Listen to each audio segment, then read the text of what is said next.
గురూజీ ఇంకా ఎక్కువ మంది సనాతన ధర్మం అని అంటున్నారండి. అక్కడ తమిళనాడు ఉదయనిధి అంటే డిప్యూటీ సీఎం అనమాట. ఇక్కడ పవన్ కళ్యాణ్ మన డిప్యూటీ సీఎం కూడా సనాతన ధర్మం అని చెప్తున్నారు. వాళ్ళు వ్యతిరేకంగా అంటున్నారు. మన పవన్ కళ్యాణ్ గారు సనాతన ధర్మం పదం విన్నాం, ఎక్కువ ప్రాచుర్యం పొందిమాట పవన్ కళ్యాణ్ గారు అనటంతో. ఏంటో సార్ మీ మాటల్లో సనాతన ధర్మం అంటే ఏంటి తెలుసుకుందాం అనుకుంటున్నాను సార్. ఏ ధర్మము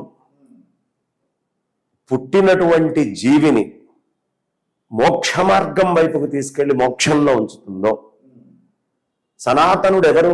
పరమాత్మ.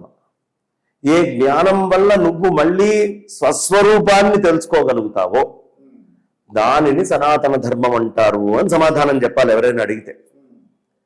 సనాతన ధర్మము మన స్వస్వరూపాన్ని మనం తెలుసుకోవడం.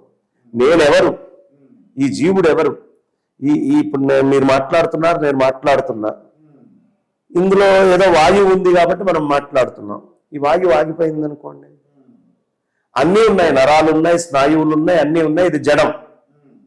అంటే ఒక చైతన్యాన్ని ఇచ్చేది ప్రాణం ఎలాగో ఒక జీవన్ముక్తినిచ్చేది సనాతనము. అంతే. ఇది నుంచి ఇంకొక ప్రపంచంలో ఇంకో ధర్మం లేదు. ముక్తినివ్వగలిగేటటువంటి ధర్మము, మోక్షాన్నిచ్చేటటువంటి ధర్మము, నీకు పరమాత్మకి అభేదము అని చెప్పగలిగేటటువంటి ధర్మము, అదే సనాతన ధర్మము. అది ఇప్పుడు పవన్ కళ్యాణ్ అంటే ఆయన డిప్యూటీ సీఎం అయ్యారా, చాలా మంది ఏమంటారంటే, కొంతమంది పార్టీ వాళ్ళు ఆయన అంటే ఇష్టం లేని వాళ్ళు ఏమంటారంటే, నువ్వు డిప్యూటీ సీఎం అయ్యావు, నువ్వు చేయవలసిన కార్యం వేరే ఉంది, ప్రజల సేవ ఉంది కదా, నువ్వు సనాతన ధర్మం మాట్లాడేటట్టు అక్కడ బంగారేశ్వరం గారు ఉన్నారు, ఇంకా పీఠాధిపతులు ఉన్నారు, మీరెవరు, మీకేంటి సంబంధం అని అడుగుతున్నారు. అంటే ఇప్పుడు పవన్ కళ్యాణ్ గారి జేబులో 10 రూపాయలు ఉందండి. ఎవడో పాపం అన్నార్తి తోటి ఉన్నాడు, వాడు వచ్చి అయ్యా అన్నం ఇవ్వమన్నాడు, ఈయన 10 రూపాయలు తీసి ఇస్తున్నాడు. నీకు సనాతన ధర్మంతో పని ఏంటయ్యా?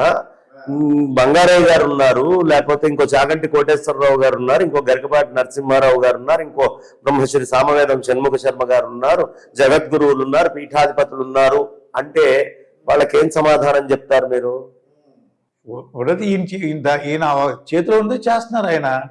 అప్పుడు ఆయన ఫాలో అవుతున్న ధర్మం ఏది?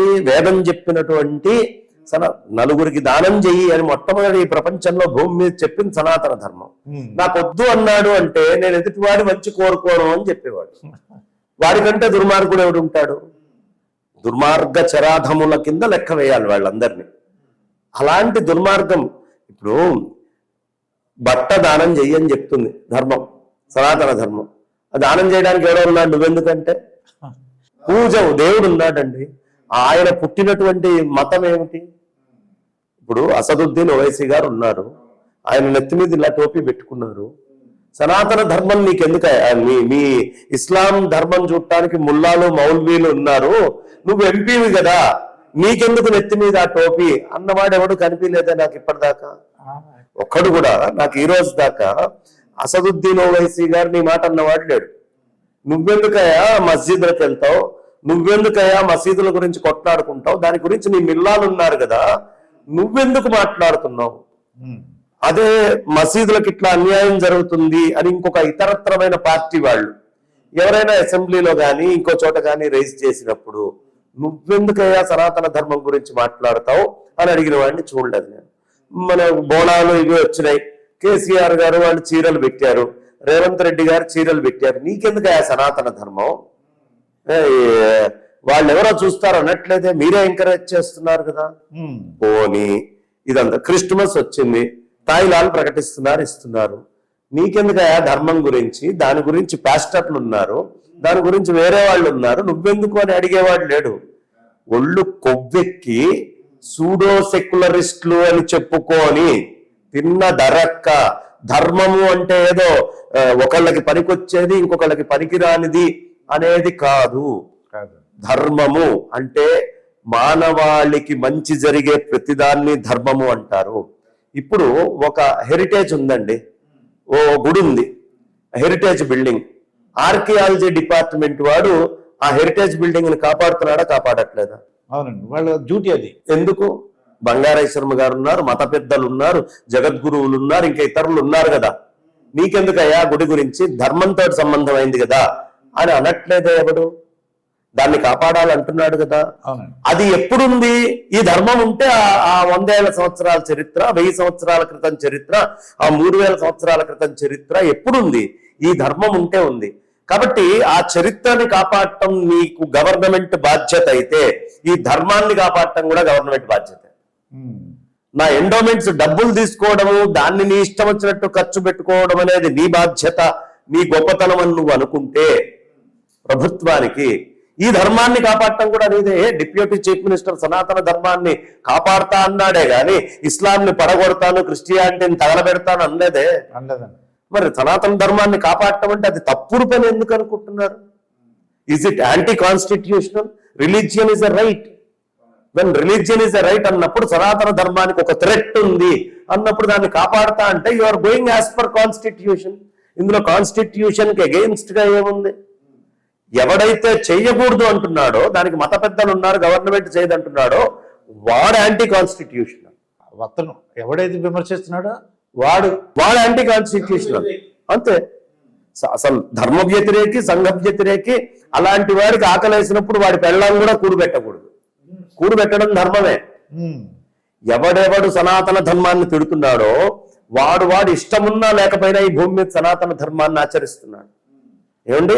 సూర్యుడి చుట్టూ ప్రదక్షిణం, దేవుడి చుట్టూ ప్రదక్షిణం, ఇది ఏ సంప్రదాయంలో ఉందండి? ముందు మనకు తెలిసినంతవరకు హిందూ ధర్మంలోనే కదా. నువ్వు ఈ భూమి మీద ఉన్నావు, నువ్వు పెద్ద నాస్తికవాదివి, నీకంటే నాస్తికవాది లేడు, నువ్వు మహా దారుణమైనటువంటి స్థితిలో మాట్లాడతావు.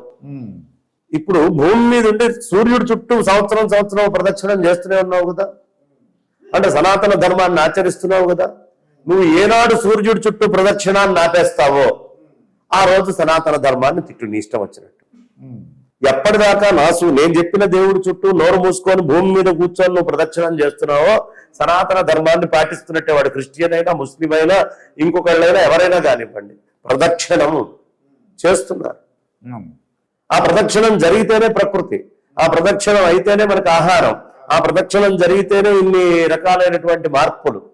కాబట్టి సనాతన ధర్మము అంటే ఏమిటి అని లోతులు తెలియనటువంటి వాడు, ధర్మం గురించినటువంటి కించిత్ జ్ఞానం కూడా లేకుండా ఏ ఆక్స్ఫోర్డ్ లోనో ఇంకో చోట చదువుకొని ఈ నైతిక విలువలతో కూడినటువంటి మూలాలు చూడనటువంటి వాడు. ఇప్పుడు సనాతన ధర్మం ఎందుకు అనే పదం చెప్పారు కదా, నేను చెప్తాను. తల్లిదండ్రుల్ని పిల్లవాడు చూడాలి, ఇది సనాతన ధర్మం. నీ పిల్లల్ని నువ్వు చూసుకోవాలి, ఇది సనాతన ధర్మం.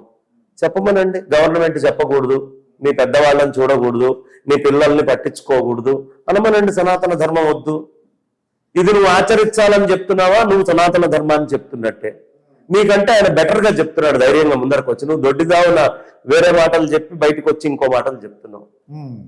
కాబట్టి సనాతన ధర్మము అంటే ఏమిటి అని తెలియనటువంటి మూర్ఖులు దీన్ని వంక పెడతారు తప్ప, పవన్ కళ్యాణ్ గారు చేస్తున్నటువంటిది చాలా గొప్ప పని. సనాతన ధర్మాన్ని తిట్టేటటువంటి ఆ మహానుభావుడు ఏది ఉదయనిధి స్టాలిన్ వాళ్ళ అమ్మని గుళ్ళకెళ్ళటం నుంచి ఆపాలి, వాళ్ళ అమ్మని పూజల నుంచి ఆపాలి. వాళ్ళ ఇంటి ముందరే ఒక వినాయకుడు బొమ్మ ఉంటే రోజు తాతగారు ఉత్తరాయం పడేసినట్టుగా పడేసి తీసుకొని వంగి బుధం మీద వేసుకుండేది ఆపాలి. బయటికి ఒక మాట, లోపల ఒక మాట మాట్లాడేటటువంటి చరిత్ర ఎప్పుడూ మంచిది కాదు. వాళ్ళ అమ్మ చేసే పూజల పుణ్యం వల్ల మండోదరి లాంటిది వాళ్ళ తల్లి. అర్థమైందండి? ఇవాళ ఇంద్రజిత్ వచ్చి ఇష్టం వచ్చినట్టు మాట్లాడుతున్నాడు, రావణాసురుడు ఇష్టం వచ్చినట్టు మాట్లాడుతున్నాడు. భవిష్యత్తులో వాళ్ళ పరిస్థితి ఏదో ఈ పరిస్థితి కూడా అదే అవుతుంది. ఇప్పుడు పవన్ కళ్యాణ్ గారు ఏంటంటే సనాతన ధర్మం అంటే హిందూ అనుకున్నారు, ఆయన క్లియర్ గా చెప్పారండి. మన ఇతర మతాలను గౌరవిద్దాము, క్రిస్టియన్ కానీ, అది జైన్లు అవ్వచ్చు, లేదంటే ముస్లిం, ఎవరినైనా గౌరవిద్దామని చెప్పారండి ఆయన. ఆయన చెప్పడం ఏమిటి? సనాతన ధర్మమే చెప్తోంది కదా. ఇవాళ జియూస్ భారతదేశంలో శరణార్థులే వచ్చారా? ముస్లింస్ ఇక్కడ వచ్చి బతుకుతున్నారా? క్రిస్టియన్స్ ఇక్కడికి వచ్చి బతుకుతున్నారా? ఇది ఒకప్పుడు పూర్తిగా సనాతన వైదిక ధర్మ భూమే కదా. ఈ మతాలు పుట్టక ముందు నుంచే ఇది వైదిక ధర్మానికి చెందిన భూమి కదా. ఎక్కడ మాసకర్స్ జరిగినా, ఇవాళ దలైలామా గారు వచ్చారు, వాళ్ళ మీద అక్కడ మాసకర్ జరుగుతోంది, మనం రక్షణ ఇచ్చామా లేదా? ఎవరిని కాపాడలేదని టాటా గారు స్వయంగా చెప్పారా లేదా? రతన్ టాటా గారు పై వాళ్ళందరూ ఏం చెప్పారు? మాకు ఆశ్రయం ఇచ్చినటువంటి భూమిది, మమ్మల్ని అందరూ వెళ్ళగొడుతున్న టైంలో మాకు ఆశ్రయం ఇచ్చారు అని పార్సీలు చెప్తున్నారు.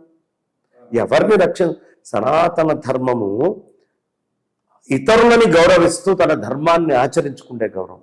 బై డిఫాల్ట్, బై బర్త్ ఈ ధర్మంలో పుట్టినవాడు సెక్యులర్. ఈ ధర్మంలో పుట్టినవాడు సెక్యులర్ తప్ప ఇంకా ఎక్కడ పుట్టినవాడు సెక్యులర్ కాదు. మిగతా ఎవరికి సెక్యులరిజం అంటే తెలియదు, అది అవగలిగే అవకాశం కూడా లేదు. ఒక హిందూ ప్రతివాడు కూడా క్రిస్టియన్ కూడా నమ్ముకుంటారండి. ఆ ప్రసాదిస్తే తీసుకుంటారు, లేదంటే ముస్లిం గారు బెల్లం బూంది అంటారు, అది ఇస్తే ఉరిసికెళ్తే తీసుకుంటారు. ఒకప్పుడు మనకి కొన్ని పద్ధతులు ఆచారాలు ఉండేవండి. ఆ పద్ధతులు ఆచారాలని మనం తప్పి బయటికి రావడం వల్ల మనము వాళ్ళు ఇస్తే తీసుకోవాల్సిన అవసరం లేదు, వాళ్ళని గౌరవిస్తే చాలు. అవునండి. అర్థమైందండి.